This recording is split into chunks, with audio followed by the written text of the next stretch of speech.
Vladimir Vladimirovitch Poutine naît en 1952 à Saint-Pétersbourg, appelé Leningrad à l'époque. Ses parents ont vécu la Seconde Guerre mondiale. Son père a combattu dans l'armée rouge avant de redevenir ouvrier. Et sa mère a travaillé dans une usine ferroviaire après avoir survécu au siège de la ville. Leur vie a été marquée par la misère et la violence. La famille vit dans un appartement communautaire, une seule pièce pour dormir, tandis que la cuisine et la salle de bain sont partagées avec d'autres familles. Dans les rues de Leningrad, le jeune Poutine fréquente des bandes de voyous. À 10 ans, ses amis fumant, boivent, se battent. Rien ne laisse penser qu'il aura un avenir prometteur. 2 personnes vont pourtant changer sa trajectoire. Vera Gurevich, sa professeure d'allemand, qui remarque son énergie et décide de le tirer vers la culture. Elle lui fait découvrir les musées, la musique classique et la littérature. Son professeur de judo, souvent sollicité par le KGB pour repérer des recrues. Poutine développe un goût pour l'art du combat et rêve de devenir espion. Influencé par une série télé soviétique, pour intégrer les services secrets, il doit poursuivre des études. En 1970, il entre à la faculté de droit de Leningrad, apprend l'allemand et rédige un mémoire sur le commerce international. Diplômé en 1975, il rejoint enfin le KGB, mais commence tout en bas de la hiérarchie, affecté au contre-espionnage local. La réalité est loin de ses rêves. Bureaucratie, tâches secondaires, ennui. En 1983, il épouse Lyudmila, qui découvre seulement après le mariage qu'il travaille pour les services secrets. Ils auront 2 filles, Maria et Katerina. À 32 ans, il obtient enfin une promotion et suit une formation d'1 an à l'Institut Andropov, l'école du KGB. Puis il est envoyé en mission extérieure. Il rêve de destinations prestigieuses, mais on l'affecte finalement à Dresde, en Allemagne de l'Est. Là encore, la mission est banale. Recruter des informateurs. Il s'ennuie et commence à boire. En 1989, la chute du mur de Berlin bouleverse tout. Le régime soviétique s'effondre et la population se retourne contre les représentants du pouvoir. Poutine met sa famille dans une voiture et rentre en Russie. L'URSS s'écroule et il doit se réinventer. L'homme de l'ombre qui gravit les échelons 1991-2000. De retour à Saint-Pétersbourg, Poutine revit chez ses parents, dans un appartement exigu. L'ancien agent du KGB vit dans la peur, le pays se démocratise et les anciens espions deviennent des cibles. Mais il comprend vite que pour survivre, il doit accompagner cette transition. Il se rapproche alors d'Anatoly Sobchak, figure importante de la nouvelle démocratie et futur maire de Saint-Pétersbourg.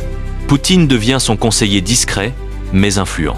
La ville est en pleine crise économique et sociale et il se montre ferme et efficace dans la gestion des affaires. En 1994, il devient premier adjoint du maire. La ville attire des investissements étrangers que Poutine supervise personnellement. L'administration gagnera beaucoup d'argent durant cette période, dans une certaine opacité. En 1996, Sobchak perd les élections. Fidèle, Poutine démissionne, mais ses compétences sont désormais connues à Moscou. Il rejoint alors l'administration présidentielle. Entre 1996 et 1998, il monte en grade. Il observe que le président Eltsine, malade et affaibli, perd en crédibilité. Une opportunité se dessine. En 1998, Poutine devient directeur du FSB, nouvelle version du KGB. Il découvre un système miné par la corruption. Quand le procureur général tente de s'en prendre aux oligarques, Poutine organise un piège. Une vidéo intime du procureur fuite et met fin à sa carrière. Les puissants le remercient. Il devient l'homme idéal pour protéger leurs intérêts.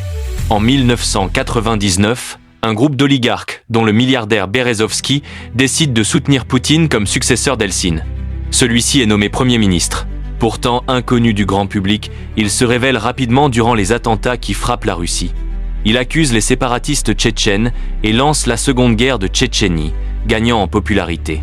Le 31 décembre 1999, Boris Eltsine démissionne. Vladimir Poutine devient président par intérim. La quête de puissance. 2022. En 2000, il mène une campagne éclair, sans affrontement politique, mais multiplie les apparitions publiques pour bâtir son image. Il est élu dès le premier tour avec 53% des voix. Il annonce 2 priorités.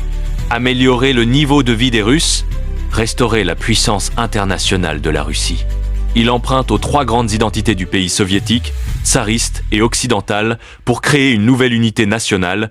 Il rétablit l'hymne soviétique, conserve le drapeau tricolore, se rapproche officiellement de l'Occident, notamment après les attentats du 11 septembre.